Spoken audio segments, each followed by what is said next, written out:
We had no notice. The first notice of that we needed to leave was the fire. On our phone, we got alerts the next day saying that we needed to evacuate this area. I believe we should have been evacuated the days before. I think that was necessary with the amount of fuel and the temperatures here and the dry conditions. It was just too risky. It was just minutes and everything was engulfed. It took no time at all. It was moving so fast.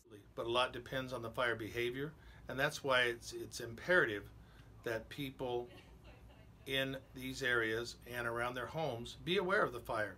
And again, if they feel the need, please don't wait for an evacuation notice. Get out when it's reasonably calm and easy. Oh, I would way rather evacuate days and stay in a motel than to literally be running for my life. By 6 o'clock, the fact that anybody was out there, it's just not fair, and it shouldn't have been the case, because you know, by 7:30 everything was in extreme danger, and you know, 8 o'clock it was already done. 50-foot flame taken out of the neighborhood next door was my evacuation notice. You know, I always got my phone on, and yeah, my phone never went off.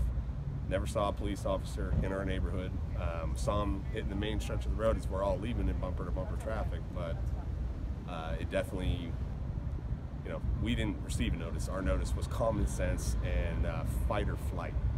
Again, this was very peculiar fire behavior, according to the fire cooperators.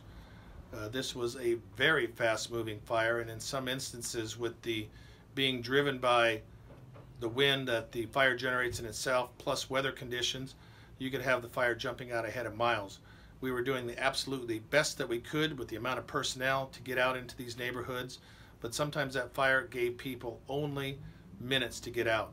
The roads were extremely congested, with 2-lane roads being basically 2 lanes of one-way traffic of people trying to get out. I know that there were evacuation notices being given in some of those areas, either by PA or by going door to door. Well, we were watching television about the fire. It was on 24 hours a day. We were sitting there watching it, and here comes a knock on the door. I look out there, and there's a police car going, red light, siren, says you have to get out, you have to get out now.